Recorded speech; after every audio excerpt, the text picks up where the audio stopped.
പവിത്രൻ ടൂവിന്റെ പോക്ക് കണ്ടിട്ട് മിക്കവാറും നമ്മുടെ ഗർഭിണിയായിട്ടുള്ള വേദ പ്രസവിച്ചതിന് ശേഷം വേദയെ നമ്മുടെ പോലീസ് ഉദ്യോഗസ്ഥനായിട്ടുള്ള തരുൺ ദവാങ്ക് അയാളുടെ വീട്ടിലോട്ട് കൊണ്ടുപോകാനുള്ള എല്ലാ സാധ്യതയും ഉണ്ട്.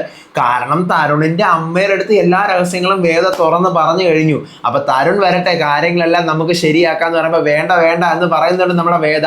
പക്ഷെ ലക്ഷണം കണ്ടിട്ട് വേദ മിക്കവാറും പെറ്റെഴുന്നേക്കുമ്പോൾ വേദ ആര് കൊണ്ടുപോകും? തരുണിന്റെ വീട്ടുകാർ അവളെ സ്വന്തം മോളെ പോലെ കൊണ്ടുപോകും. തൊട്ടപ്പുറത്തെ റൂമിൽ രാധിക പെറ്റി കിടക്കുന്നു, ഇപ്പുറത്ത് വേദ പെറ്റി കിടക്കുന്നു. രണ്ടുപേരും കുട്ടികളെ ഒരുമിച്ച് വളർത്തുന്നു.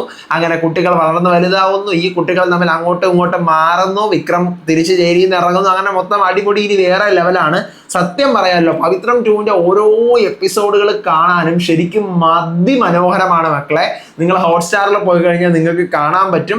എന്തായാലും ജൂൺ 16 നാളത്തെ എപ്പിസോഡ് എന്താണെന്ന് എക്സ്പ്ലെയിൻ ചെയ്യാനാണ് ഞാൻ വന്നിരിക്കുന്നത്. So welcome back to Mullet Media Max. I am Ansif. Video ആദ്യമായിട്ട് കാണുന്നവർ ചാനൽ സബ്സ്ക്രൈബ് ചെയ്യണം, ലൈക്ക് ചെയ്യണം, ഷെയർ ചെയ്യണം. നിങ്ങളുടെ അഭിപ്രായങ്ങൾ മസ്റ്റായിട്ട് താഴെ കമന്റ് ചെയ്യണം. ഇതുപോലത്തെ സീരിയലിന്റെ എക്സ്പ്ലനേഷൻസിനും റിവ്യൂസിനും ഒക്കെ ആയിട്ട് ഇപ്പൊ തന്നെ നമ്മുടെ FB പേജും ഇൻസ്റ്റാ പേജും മറക്കാതെ ഫോളോയും ചെയ്യണം. വീഡിയോ ഹൈപ്പ് ചെയ്യാൻ മറന്നു പോകരുത്. അങ്ങനെ നമ്മുടെ കഴിഞ്ഞ എപ്പിസോഡിന്റെ ബാക്കിയായിട്ട് കാണിക്കുന്നത് നമ്മുടെ കമലയെ, അതായത് വിക്രത്തിന്റെ അമ്മയെ ഹോസ്പിറ്റലിൽ അഡ്മിറ്റ് ചെയ്തിരിക്കുകയാണ്. അപ്പൊ നേഴ്സ് വന്ന് ചെക്കപ്പ് ഒക്കെ ചെയ്തിട്ട് പറയാണ്, കഴിഞ്ഞ തവണ വന്നതിനേക്കാളും ക്ഷീണിച്ചിരിക്കുകയാണ് നിങ്ങൾ എന്താ ഫുഡൊന്നും കഴിക്കുന്നില്ല എന്നിങ്ങനെ ചോദിക്കുകയാണ്. അപ്പോഴത്തേക്കും നമ്മുടെ മാഷ് പറയാണ്, കേട്ടല്ലോ കമലെ, എല്ലാവർക്കും മനസ്സിലായി തുടങ്ങി നീ ഫുഡൊന്നും കഴിക്കുന്നില്ലെന്നുള്ളത്, ഇനിയെങ്കിലും നീ ഇവരൊക്കെ പറഞ്ഞാലൊന്ന് കേക്ക് എന്നിങ്ങനെ പറയുക. അപ്പൊ നേഴ്സ് പറയാണ്, ബ്ലഡ് ചെക്ക് ചെയ്യാനായിട്ട് നിങ്ങളിവിടെ കൊടുത്തിട്ടില്ല, അപ്പൊ അതിന്റെ റിസൾട്ട് ഇവിടെ വന്ന് ഡോക്ടറെ കാണിച്ചിട്ട് പോയാൽ മതി എന്ന് പറഞ്ഞിട്ട് നേഴ്സ് അവിടെ നിന്ന് പോവാണ്. അപ്പോഴത്തേക്കും കമല പറഞ്ഞു, എനിക്കൊന്നുമില്ല, എൻ്റെ ശരീരത്തിനല്ല മനസ്സിനാണ് അസുഖം, നീ ഡോക്ടേഴ്സിനും നഴ്സിനും ഒന്നും അറിഞ്ഞൂടല്ലോ എന്ന് പറയാണ്. അപ്പോഴത്തേക്കും മാഷ് പറയാണ്, നിനക്ക് മനസ്സിനാണ് പ്രശ്നമെങ്കിൽ ഇനിയിപ്പോ അതിന്റെ ഡോക്ടറെ കൂടെ കാണിക്കാം, അല്ലാതെ ഇനിയിപ്പോ എന്ത് ചെയ്യാനാ, നിനക്കൊരു കൗൺസിലിംഗ് ഏർപ്പാടാക്കാം, എന്താ എന്നിങ്ങനെ ചോദിക്കാം. അതേ മാഷേ, വേണം, എനിക്ക് കൗൺസിലിംഗ് വേണം, പക്ഷേ ഡോക്ടർ എന്നെ കൗൺസിലിംഗ് ചെയ്യണ്ട, മാസത്തിൽ 1-2 തവണ എനിക്ക് എന്നെ ജയിലിൽ കൊണ്ടുപോയി വിക്രത്തിനെ ഒന്ന് കാണിച്ചാൽ മതി. എൻ്റെ പൊന്ന് കമലെ, ഞാൻ നിന്നെ കാണിക്കാൻ കൊണ്ടുപോയി കഴിഞ്ഞാൽ നീ അവനെ കണ്ടിട്ട് ഒരാഴ്ച പിന്നെ ആ കഥയും പറഞ്ഞ് കരഞ്ഞുകൊണ്ടിരിക്കും. അപ്പൊ അതുകൊണ്ട് അത് നമുക്ക് വേണ്ട എന്ന് പറയാണ്. അപ്പോഴത്തേക്കും നമ്മുടെ കമല പറയാണ്, ശങ്കരനാരായണ സാറിനെ വിളിച്ച് ഒന്ന് ചോദിക്ക്, എനിക്ക് അവനെ ഒന്ന് കണ്ടാൽ കൊള്ളാമെന്നുണ്ട്, പ്ലീസ് ഒന്ന് ചോദിക്കുക, എൻ്റെ അസുഖങ്ങളെല്ലാം എനിക്ക് എത്രയും വേഗം മാറും, ഇവിടെ കിടക്കുന്നതിനേക്കാളും നല്ലത് എനിക്ക് എൻ്റെ മോനെ കണ്ടാൽ എൻ്റെ പകുതി അസുഖം മാറുമെന്ന് പറയാണ്. അപ്പോഴത്തേക്കും മാഷ് പറയണം, 2 ദിവസം മുമ്പ് ഞാൻ അവനെ പോയി കണ്ടതല്ലേ, ഇങ്ങനെ ഒരാഴ്ചയിൽ ഒരു തവണത്തെ കൂടുതൽ ഇങ്ങനെ പോകാൻ പറ്റത്തില്ല. അപ്പൊ ഞാൻ അമ്മയല്ലേ, ഏത് അമ്മയാ മകനെ കാണരുതെന്ന് ഇങ്ങനെ പറഞ്ഞിരിക്കുന്നത്, കോടതി അങ്ങനെ പറഞ്ഞിട്ടുണ്ടോ, പ്ലീസ് ഒന്ന് വിളിച്ച് ചോദിക്കുക എന്ന് കമല ഇങ്ങനെ കെഞ്ചുവാണ്.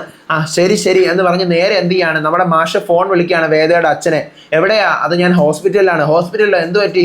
അത് കമലയുടെ ചെക്കപ്പിന് വേണ്ടിയിട്ട് വന്നതാ, വിക്രത്തിനെ കാണണമെന്ന് വാശി പിടിച്ചുകൊണ്ടിരിക്കുക കമല, എന്തെങ്കിലും ചെയ്യാൻ പറ്റുമോ? 2 ദിവസം മുന്നേ ഞാൻ പോയി അവനെ കണ്ടതാ, അപ്പൊ അതുകൊണ്ട് വീണ്ടും അങ്ങോട്ട് പോകാൻ പറ്റുമോ എന്ന് ചോദിക്കുക. അപ്പോഴത്തേക്കും വേദയുടെ അച്ഛൻ പറയാണ്, പോകാൻ പറ്റത്തില്ല, പക്ഷെ എന്നാലും പൊയ്ക്കോ, ഞാൻ ജയിലർ ആൻഡ്രോസിനെ വിളിച്ച് പറഞ്ഞോളാം എന്നിങ്ങനെ പറയാണ്. എന്നിട്ട് ഫോൺ കട്ട് ചെയ്യാൻ തുടങ്ങുമ്പോൾ നമ്മുടെ മാഷ് ചോദിക്കുകയാണ്, അല്ല ഒരു കാര്യം ചോദിക്കാൻ ഉണ്ടായിരുന്നു, എന്താ? അത് വേദയെ പറ്റി എന്തെങ്കിലും ഞാൻ വിളിച്ചു പറയാം എന്നിങ്ങനെ പറഞ്ഞിട്ട് എന്ത് ചെയ്യാണ്, വേദയുടെ അച്ഛൻ ഫോൺ കോൾ കട്ട് ചെയ്തിട്ട് ശ്രീകാന്ത് വേദയെ ജീവനോടെ അല്ലെങ്കിൽ ശവമായിട്ട് കൊണ്ടുവരുമെന്ന് പറഞ്ഞ കാര്യം ഇങ്ങനെ ആലോചിച്ച് വിഷമിച്ചിരിക്കുവാണ്. പിന്നീട് നമ്മുടെ ഫോൺ കോൾ കട്ട് ചെയ്ത് നേരെ മാഷ് കമലയുടെ അടുത്ത് വരുവാണ്. എന്തായി മാഷേ? നമുക്ക് പോകുന്ന വഴി കയറി കണ്ടോളാൻ പറഞ്ഞിട്ടുണ്ട്, ശങ്കരനാരായണ സാർ അവിടെ വിളിച്ച് പറയാമെന്ന് പറഞ്ഞിട്ടുണ്ട് എന്നിങ്ങനെ പറയുക.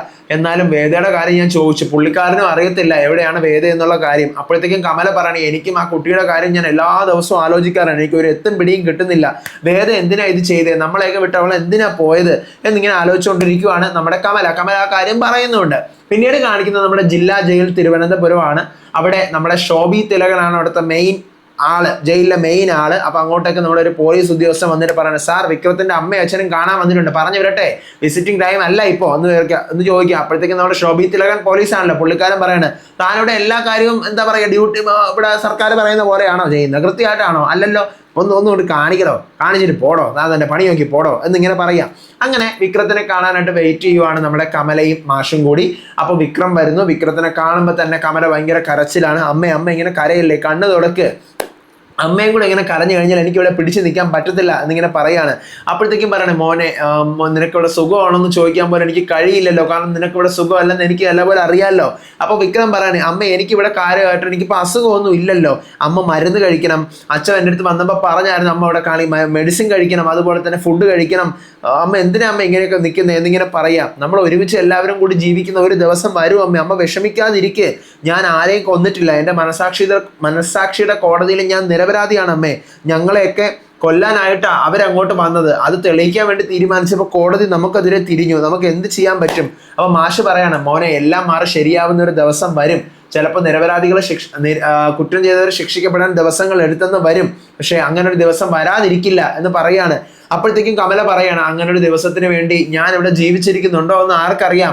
അപ്പോഴത്തേക്കും വിക്രവും മാഷും കൂടെ പറയണം, എൻ്റെ പൊന്ന് കമലെ ഒന്ന് നിർത്ത് അമ്മേ, ഒന്ന് നിർത്ത്, അങ്ങനെ ഒന്നും പറയല്ലേ അമ്മേ. അപ്പോൾ നമ്മുടെ കമല പറയണം, മോനെ ഞാൻ ചില കാര്യങ്ങൾ അച്ഛൻ്റെ അടുത്ത് പറഞ്ഞിട്ടുണ്ട്, നീ അതുപോലെ ചെയ്യണം കേട്ടോ. എന്താണ് മറ്റേ ചിതയ്ക്ക് കൊള്ളി വയ്ക്കുന്ന കാര്യമൊക്കെ. അപ്പോൾ പെട്ടെന്ന് തന്നെ മാഷ് ദേഷ്യപ്പെടണം, കമലെ നീ എന്തൊക്കെയാ ഈ പറയുന്നത്? അവനെ കൂടുതൽ വിഷമിപ്പിക്കാനാണോ നീ ഇങ്ങോട്ട് വന്നത് എന്നിങ്ങനെ പറയാ. എന്നിട്ട് മാഷ് പറയണം, മോനെ വേദയെക്കുറിച്ച് അവളുടെ അച്ഛനും ഒന്നും തന്നെ അറിയില്ല, അവൾ എങ്ങോട്ടാ പോയെന്ന് ആർക്കും ഒന്നും അറിയത്തില്ല എന്ന് പറയാണ്. അപ്പോൾ വിക്രം പറയണം, അതേ അച്ഛൻ അവൾ എങ്ങോട്ടാ പോയെന്ന് അറിയത്തില്ല. അപ്പോഴത്തേക്കും കമല പറയണം, മോനെ എന്നാൽ അവൾ എന്തിനാ പോയത്? അവളും കൂടെ ഉണ്ടായിരുന്നെങ്കിൽ എനിക്ക് ഇത്രയും ടെൻഷൻ ഇല്ലായിരുന്നു.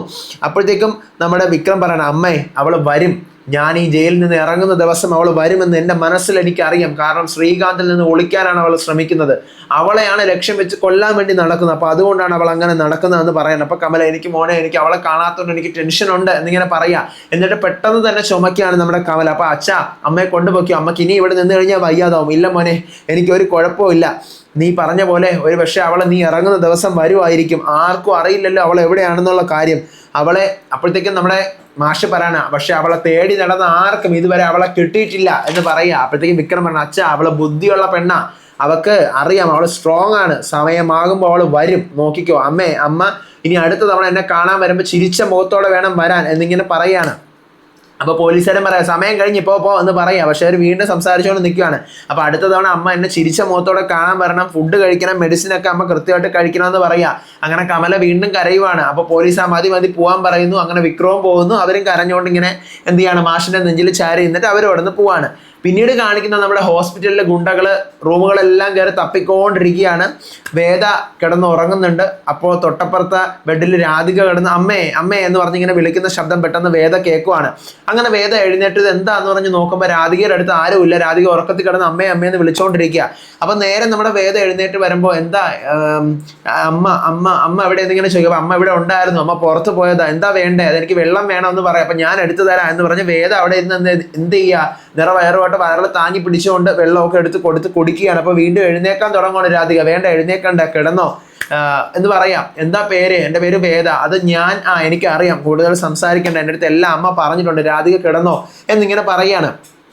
ഓക്കെ, ഇതേ സമയം നമ്മുടെ ഗുണ്ടകൾ താഴത്തെ നിലയിൽ തപ്പിക്കൊണ്ടിരിക്കുകയാണ് വേദയെ. അങ്ങനെ തപ്പി അവസാനം ആരുടെ ഫ്രണ്ടിൽ എത്തുന്നു? നമ്മുടെ രാധികയുടെ അമ്മയുടെ ഫ്രണ്ട്, തരുണിന്റെ അമ്മയുടെ ഫ്രണ്ട് എത്തുവാണ്. എന്നിട്ട് ഫോട്ടോ കാണിക്കാൻ, ഈ പെൺകുട്ടി അറിയാമോ എന്ന് ചോദിച്ചിട്ട് വേദയുടെ ഫോട്ടോ കാണിക്കുമ്പോൾ തന്നെ ഇവർക്ക് മനസ്സിലാവുന്നു എന്താ പിശാഗ് ഉണ്ടെന്ന്. അപ്പോൾ അവർ പറയാണ്, നിങ്ങൾ ആരാ അതിന്?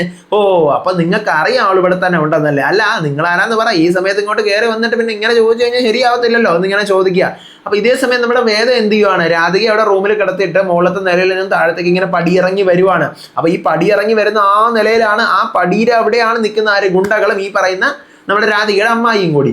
അപ്പൊ രാധികയുടെ അമ്മായി പറയാ, അപ്പോൾ പെട്ടെന്ന് നമ്മുടെ നേഴ്സ് അരുൺ അങ്ങോട്ട് കയറി വരിക. എന്താ പ്രശ്നം? ഇവർക്ക് ഏതോ ഒരാളെ കാണണമെന്ന് പറയുന്നു. ഇത് വിസിറ്റിംഗ് ടൈം അല്ലല്ലോ, അത് നമ്മൾ വിസിറ്റേഴ്സ് ആയി, ഇത് വിസിറ്റിംഗ് ടൈം ഒന്നും അല്ലല്ലോ, പിന്നെ എന്തിനാ? എനിക്ക് തോന്നുന്നു എന്താ ഒരു പന്തികേടുണ്ടെന്ന്, മോളെ സെക്യൂരിറ്റിയെ വിളിക്കുക എന്ന് നേഴ്സിന്റെ അടുത്ത് പറയാണ്. ആര്? നമ്മുടെ രാധികയുടെ അമ്മ. അപ്പോഴത്തേക്കും അങ്ങനെയാണെങ്കിൽ നമുക്ക് വിളിക്കാം എന്ന് പറയുമ്പോൾ പെട്ടെന്ന് ഗുണ്ടകൾ അവിടെ നിന്ന് ഓടാൻ തുടങ്ങുന്നു. അങ്ങനെ വേദ ഇറങ്ങി വരുന്നു, ഗുണ്ടകൾ ഇങ്ങനെ നിൽക്കുന്നു. വേദ ഇങ്ങനെ നേർക്ക് വരുമ്പോഴത്തേക്കും പെട്ടെന്ന് ആര് കാണുന്നു? രാധികയുടെ അമ്മായി കാണുന്നു. മോളെ കണ്ണിങ്ങനെ കാണിക്കുമ്പോൾ വേദ അവിടെ നിന്ന് മാറുന്നു. പെട്ടെന്ന് നമ്മുടെ നഴ്സ് സെക്യൂരിറ്റി എന്ന് പറഞ്ഞ് വിളിക്കുമ്പോഴത്തേക്കും പെട്ടെന്ന് നമ്മുടെ രാധികയുടെ അമ്മായി സ്റ്റെപ്പ് ഓടി കയറിയിട്ട് വേദമോളെ വാ, നമുക്ക് മുകളിലേക്ക് പോവാന്ന് പറഞ്ഞ് വിളിച്ചോണ്ട് എന്താ കാര്യം, നീ വാ എന്ന് പറഞ്ഞ് വിളിച്ചോണ്ട് പെട്ടെന്ന് അവിടെ നിന്ന് രക്ഷപ്പെടുത്തി കൊണ്ടുപോവാണ്. എന്നിട്ട് നമ്മുടെ നഴ്സ് സെക്യൂരിറ്റിയെ വിളിക്കുമ്പോൾ ഇവന്മാരെ ഗുണ്ടകളെല്ലാം കൂടി ചാടി പാഞ്ഞു ഓടുന്നു. എന്നിട്ട് നേരെ നഴ്സ് മുകളിൽ വരുവാണ്. എന്താ ഇതൊക്കെ എന്നിങ്ങനെ ചോദിക്കുക. അപ്പോഴത്തേക്കും രാധികയുടെ അമ്മായും ചോദിക്കുക, വേദമോളെ എന്താ, നിന്നെ തിരക്കിയാണല്ലോ അവരിവിടെ വന്നത്, എന്താ സംഭവം, സത്യം പറ നീ എന്ന് പറയാം. അങ്ങനെ നമ്മുടെ വേദ പൊട്ടിക്കരഞ്ഞ് രാധികയുടെ അമ്മായിയെ കെട്ടിപ്പിടിച്ചുകൊണ്ട് നിന്ന് സത്യങ്ങളെല്ലാം പറയുവാണ്. ബെഡ്റൂമിലിരുന്ന് സത്യങ്ങളെല്ലാം പറയുന്നു. അപ്പോൾ ഇങ്ങനെയൊക്കെയാണല്ലേ ചെയ്തത്, എന്നാലും സ്വന്തം സഹോദരൻ ഇങ്ങനെയൊക്കെ നിന്നോട് ചെയ്തല്ലോ എന്നിങ്ങനെ ചോദിക്കുക. അവ പറയണം, അയാൾ കൊല്ലാൻ വേണ്ടി തുനിഞ്ഞിറങ്ങിക്കഴിഞ്ഞാൽ അയാൾ കൊല്ലും എന്നിങ്ങനെ പറയുക. അപ്പോഴത്തേക്കും നമ്മുടെ രാധികയുടെ അമ്മായി പറയുവാണ്, ഞാൻ തരുൺ രാവിലെ വരട്ടെ, ഞാൻ തരുണിനോട് പറയാം, അവൻ ഇതുപോലത്തെ ആൾക്കാരെയൊക്കെ ഡീൽ ചെയ്ത് നല്ല പരിചയമാണ്, അവനൊരു പോലീസല്ലേ. അപ്പോഴത്തേക്കും ഭേദം പറയണം, പോലീസുകാർക്ക് നമ്മുടെ പ്രശ്നം തീർക്കാൻ പറ്റുമായിരുന്നെങ്കിൽ, നിയമത്തിൽ തീർക്കാൻ പറ്റുമായിരുന്നെങ്കിൽ ഞാൻ ഇവിടെ വരെ എത്തുമായിരുന്നില്ല. ശ്രീകാന്ത് എന്ന് പറയുന്ന എൻ്റെ സഹോദരൻ എന്ന് പറയുന്ന ആ ദുഷ്ടൻ, അവനെ ജയിലിലാക്കാൻ വേണ്ടി നമ്മളെ നോക്കിയ അവസാന കച്ചിത്തുരുമ്പായിരുന്ന അനിയൻകുട്ടനെയും ചന്ദ്രശേഖരൻ അങ്കിളിനെയും കൂടെ കൊന്നിട്ട് എൻ്റെ വിക്രത്തിൻ്റെ തലയിലാക്കിയത് അവൻ. എനിക്ക് എൻ്റെ കുഞ്ഞിനെ രക്ഷിക്കണം, എൻ്റെ കുഞ്ഞിനെ ഞാൻ പ്രസവിച്ച് ആ കുഞ്ഞ് കുറച്ചെങ്കിലും ഒന്ന് വളരുന്നത് വരെ ആരും അറിയാൻ പാടില്ല ഇതാണ് സംഭവം. അതിനുശേഷം എങ്ങനെ പകരം വീട്ടണമെന്നും പക വീട്ടണമെന്നും എനിക്ക് നല്ലതുപോലെ അറിയാം എന്നിങ്ങനെ പറയുക. അപ്പോഴത്തേക്കും നമ്മുടെ അമ്മായി പറയുവാണ്, ആരുടെ, രാധികയുടെ അമ്മായി പറയാം, മോളെ ഇപ്പോൾ അവർ വന്നു, അവർക്ക് മനസ്സിലായി കഴിഞ്ഞ് നീ ഹോസ്പിറ്റലിലുണ്ടെന്നും നീ പ്രഗ്നന്റ് ആണെന്നും അവർക്കറിയാം, നീ ഡൽഹിയിലുണ്ടെന്നും അവർക്കറിയാം. അപ്പൊ അതുകൊണ്ട് ഇനി അവർ അടുത്ത ശ്രമം പെണ്ണുങ്ങളെ വിട്ടിട്ടായിരിക്കും നോക്കാൻ പോകുന്നത്. അപ്പൊ അതുകൊണ്ട് നിന്റെ പേര് നീ ഉറപ്പായിട്ടും ഈ ഹോസ്പിറ്റൽ രേഖകളിൽ മാറ്റിയേ പറ്റുള്ളൂ എന്നിങ്ങനെ പറയുകയാണ്. എൻ്റെ പൊന്നുമക്കളെ, പൊളപ്പൻ കിടുക്കൻ അടിപൊളി ഠമാർ ഫടാർ എപ്പിസോഡായിരുന്നു. സത്യം അല്ലേ, നല്ല അടിപൊളി എപ്പിസോഡാണ്. അടുത്ത എപ്പിസോഡ് ഞാൻ കണ്ടിട്ട് ഉടനെ തന്നെ റിവ്യൂ പറയുന്നതായിരിക്കും. അപ്പൊ അടുത്ത വീഡിയോ ആയിട്ട് വരാം, വിശേഷമായിട്ട് വരാം. അതുവരേക്കും ബൈ ബൈ.